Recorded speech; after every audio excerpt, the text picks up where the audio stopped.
this one. So let's read this one in here first, what we mean by this particular description of the population, all right? 3, go ahead, please. Population description not normal with mean, U, and standard deviation. Sigma, all right? Thank you. So again, that's our Greek letters U and sigma, specifying that we are talking about population, center of the population and the spread of the population, right? And again, this is what? Not normal. It is already said that the population shape is not normal. It might be skewed to the right or skewed to the left, but again, it was said it's not normal anymore, okay? Or in some cases, the population was not described at all, right? In that case, there is no assumption that the population actually has a normal distribution shape, okay? Now, what do we do then regarding the sample distribution? Let's read this one in here. Brett, go ahead, please. Yeah. As the sample size The sample size increases. Sample mean. Sample mean distribution approximately normal. Thank you. Okay, so once again, regardless of the shape of the population, as long as the sample size reach a certain number, what is that magic number? We'll see later, right? Then we can assume already that even if the population shape is not normal, your sample distribution will be assumed is big enough. Then you can assume that the sample mean distribution will be approximately normal, all right? And what are the conditions? There are 3 conditions in here, okay? Let's read this one in red. Mason, please go ahead. Yeah. Sample size and should be what? Bigger than 30. Thank you. Greater than or equal to 30. Continue. Random. Yeah, so there should be a random, simple random selection at least, okay? And the last one is? Independent. Independent. So the selection should be independent of each other, okay? So meaning the second person or individual to be selected randomly is not affected by the first selection, okay? So once again, sample size greater than or equal to 30, random selection happened, and selection are also independent. Now let's read this one in here, number 27 on what we call insect fragments. Okay. Oh yeah. Let's move the. Okay. Thank you. And let's read this one in here. Angelina, go ahead, please. Okay. This is kind of too real, you know. Insect fragments. Okay. Ready? All right. Insect fragments.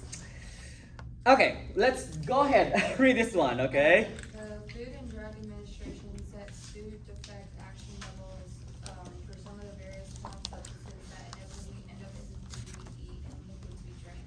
For example, the FDAL for insect milk and peanut butter is 3 insect fragments, larvae, eggs, body parts, and so on, per 10 grams. A random sample of 50 10-gram portions of peanut butter is obtained and results in a sample mean of that equals 3.6 insect fragments per 10-gram portion. Well, honestly, I would say any organic product, you know, then you will expect some bugs or critters, you know, fly through that. You know, it's the concept of like pollination and everything, you know. So we would be mindful of that one as well, right? But at least it says in here how many? 3 insect fragments per 10 grams. Okay, and this is for what?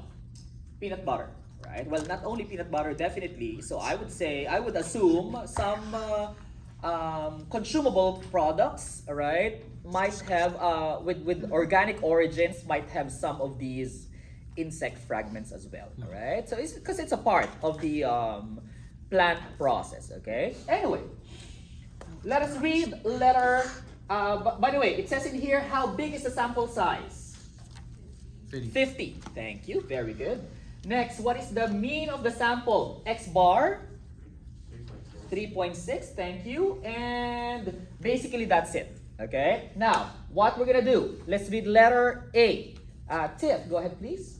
Why is the sampling distribution of X approximately normal? Thank you. Right.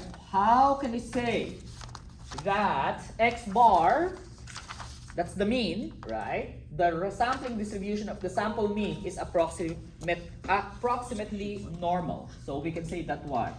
By central limit theorem, right? Is that what we call it? The central limit theorem. Since our sample size is greater than or equal to 30, actually it is 50, then we can say that our sampling distribution is approximately normal. Okay? Again, regardless of the shape of the population. It doesn't really say in here what the shape of the population is, right? There's no mention in here on the problem itself that says that the population is approximately normal. Nothing. Okay? So with that being said, our only guarantee that we can say that this is approximately normal is because our sample size is big enough to have that normal distribution assumption. Get it? Okay. Thank you. Next, let's read letter B. All right. So 8.1. Here we go. Oh, yeah. Either one, thank you. Okay. Welcome. Okay. Let's read letter B in here and see how we can work on that. Okay. Caroline, please. Letter B. What is the mean and standard deviation of the sampling distribution of, X bar. X bar, assuming that mu is 3 and Sigma. sigma is 3 squared? Square root of 3. All right. Thank you. Right. So again, mu. What is that? What is that mu? Mu means what? Population mean? Population mean. All right. So again, not only mean but population mean. Again, in here we have to distinguish the population mean mu from the sample mean, which is X bar. Okay, they're different. Okay, sigma in here is what? The standard deviation. The population standard deviation. Okay, but again in here, what do we need? The sample standard deviation, right? Okay, so what we're gonna get are the following. X bar, okay? So mean of the X bar, okay? So what we say in here, the mean of the X bar is equal to what? The mean of the population, okay? So in here, okay, so again, the mean or the center of your sample's distribution or sample mean distribution is equal to the population mean. So how much is it? 3. 3. Thank you. Very good, Mason. Okay. Next one. What about the spread or standard deviation? It says in here, the sigma of X bar, that means what? The standard deviation of the sample mean is equal to what? What is this again?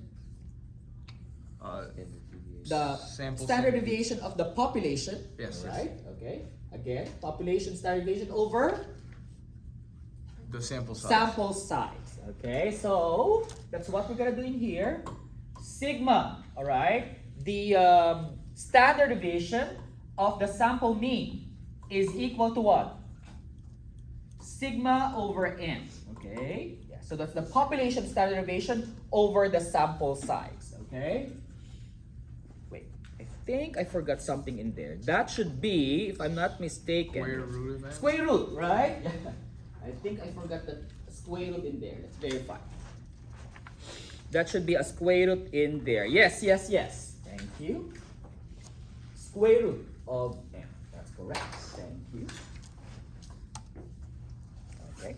That's it. So, what's the population standard deviation? Square root of 3 over square root of, what's the sample size again? How many were in the sample? 50. Thank you. Right? So square root of 3 over square root of 50. Okay. So how much is this gonna be? Sigma of X bar or the sample standard deviation. Let's put it on a calculator and see how much we're gonna get out of it. Square root of 3, there we go, over another square root of 50. Okay. And what did we get? Anyone who got something? I got 0.245. 0.245. Thank you, right? 0.245. Again, approximately, right? If we want to approximate it to 3 decimal places, okay? Yes, so make use of calculator or decimals for that. Again, the standard deviation of the sample mean is equal to population standard deviation over square root of n. This also means that what? As your sample size gets bigger, what's happening to your standard deviation of the sample mean? So as this one gets bigger, the n gets bigger, what's going to happen to your standard deviation of the sample mean? It gets Obi? smaller. It gets smaller, right? So the bigger your sample size is, the smaller will be your sample mean standard deviation. Okay. Next one. So how we're gonna use these, right? How are we gonna use this, right? Let's read letter C in here and answer that problem for such. Okay. Emma, go ahead, please. Letter C. What is the probability that a simple random sample of 50 10-gram portions results in a mean of at least 3.6 insect fragments? Is this result unusual? What might we conclude? Okay. Good, guys. So let's see. So let's now go to the probability in here. We're gonna use the normal distribution in Desmos for such. So here it is. I'm gonna go to Desmos. Okay. There we go. Let me just erase this one in here, and